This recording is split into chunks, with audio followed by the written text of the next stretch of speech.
Shemai, bydda, prynhawn, whenever you're watching this. It is Tom from Early Breakfast Show on Pure West Radio. And if you remember, I'm learning Welsh. So here's my little recap of my Sylfaen adventure from the last lessons that I had last week. It was Unit 10.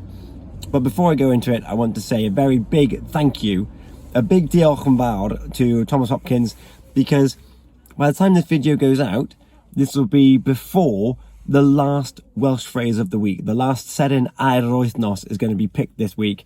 And if you've enjoyed Welsh phrase of the week and you've enjoyed tuning in on Facebook and on purewestradio.com to listen in, then it'd be great if you could send him a voice note on WhatsApp 01437 764455, just saying diolch yn fawr Thomas or diddorol iawn, very interesting. And if you want to sign up for some Mynediad classes yourself, if you've been interested, they've got half price courses starting in January. So check the Learn Cymraeg Pembrokeshire website now for your chance to sign up. I'm currently reviewing the Sylfaen course, which is, depending on how you do the course, I'm doing intensive course. So I did Mynediads 1 and 2 in 1 year, and I'm now doing Sylfaen 1 and 2 in 1 year as well. So if you want to find out how I got on with the Mynediad last year, go to YouTube/Pure West Radio and you can catch up with everything that I did last year. I even started it with my sister Abigail, and you can see how we got on our Welsh learning adventure. And it continues with the Sylfaen with Unit 10, Wynedi, looking at the future tense again of I'll do something. Now, big disclaimer here apparently.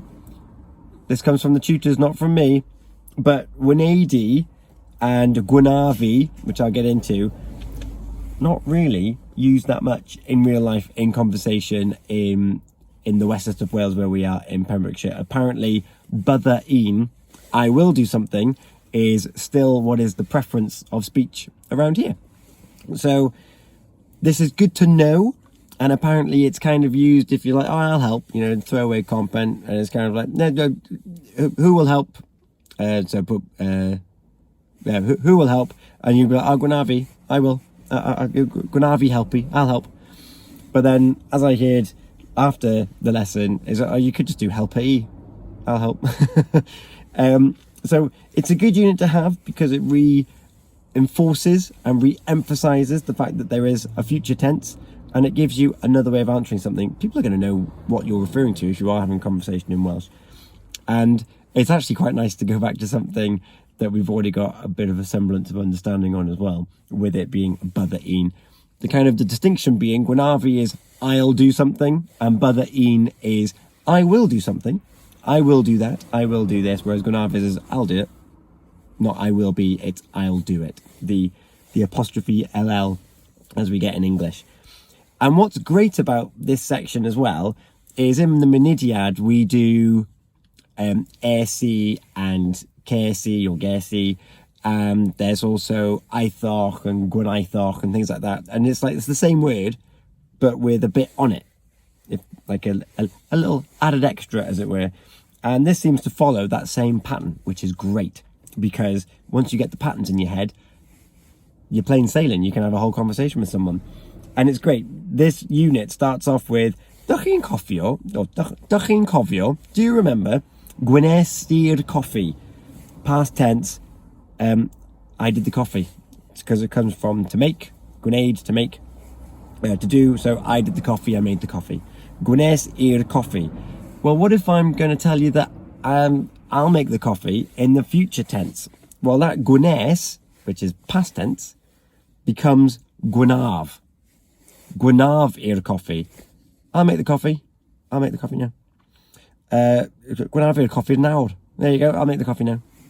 Perfect. Gwnaf i'r supper. So that gwnaf, which is G-W, or G-N-A-V, gwnaf i'r supper, I'll make the supper. Gwnaf i'r smoothio, I'll do the ironing. And gwnaf i'r shopping, I'll do the shopping.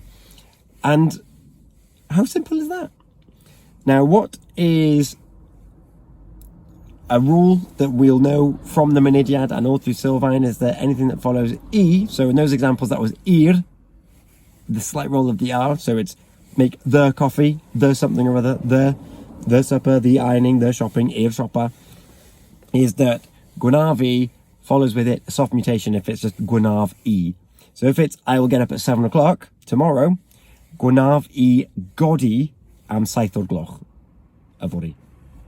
Instead of codi, it's godi because of the I. So gwnaf I fwyta cinio am hanner dydd. I'll eat lunch at midday. So gwnaf I, brilliant. To ask the questions, it's a bit different. So I've opened up the thing by saying it.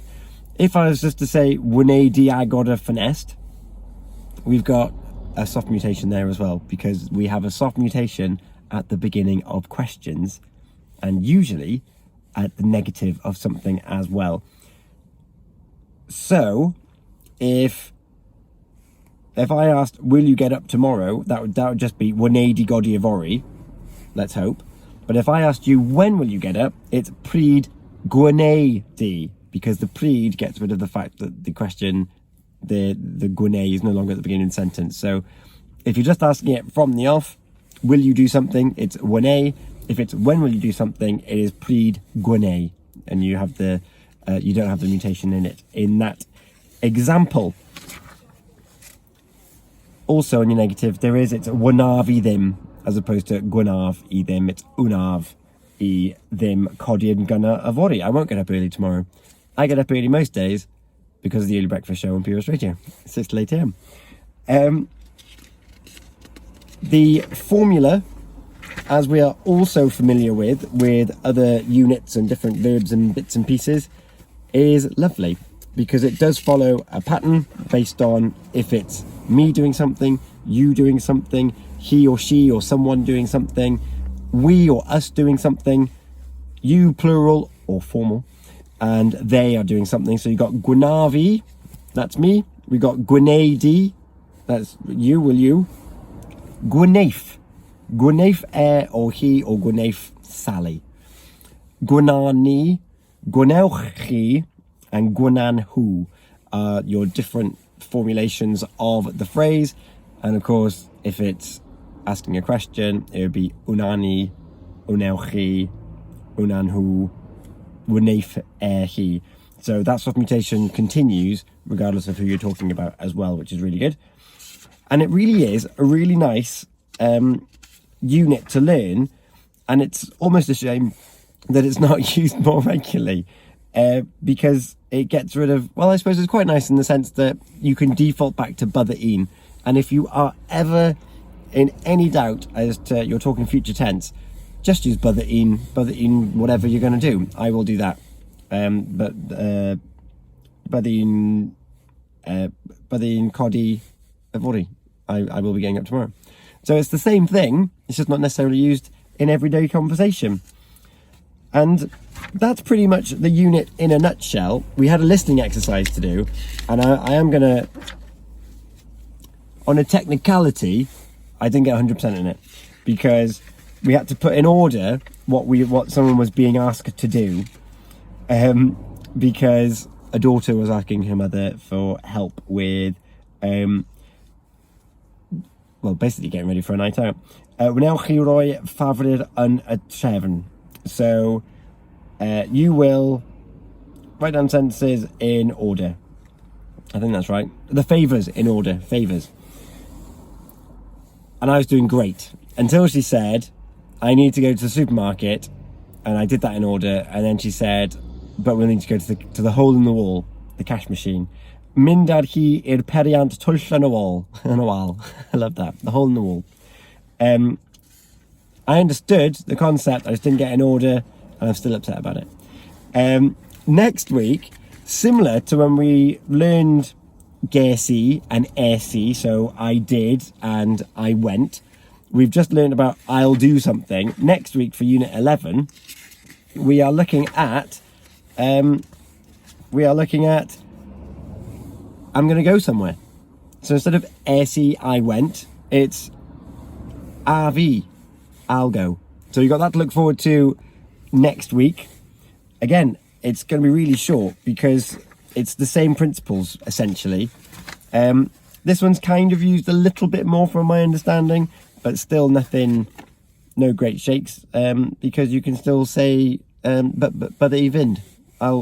I will be going, as opposed to I'll go to. It's I will be, I'll go to. It all means the same thing. Just depends on how you structure your sentences.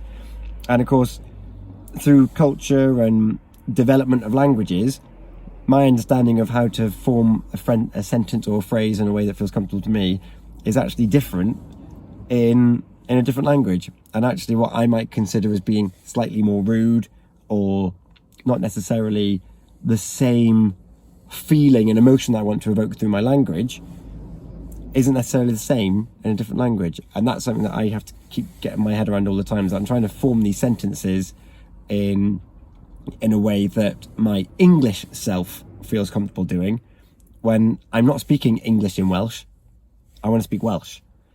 And I think that distinction is really important. Not trying to speak English in Welsh, I'm trying to speak Welsh. So it's okay to do things in a different order, in a different way. As long as you've got a smile on your face and you're not being mean or rude or nasty, then I think you're doing well. I'm going to make that into a little quote. I like that one. Not to try and speak English in Welsh, I'm trying to speak Welsh.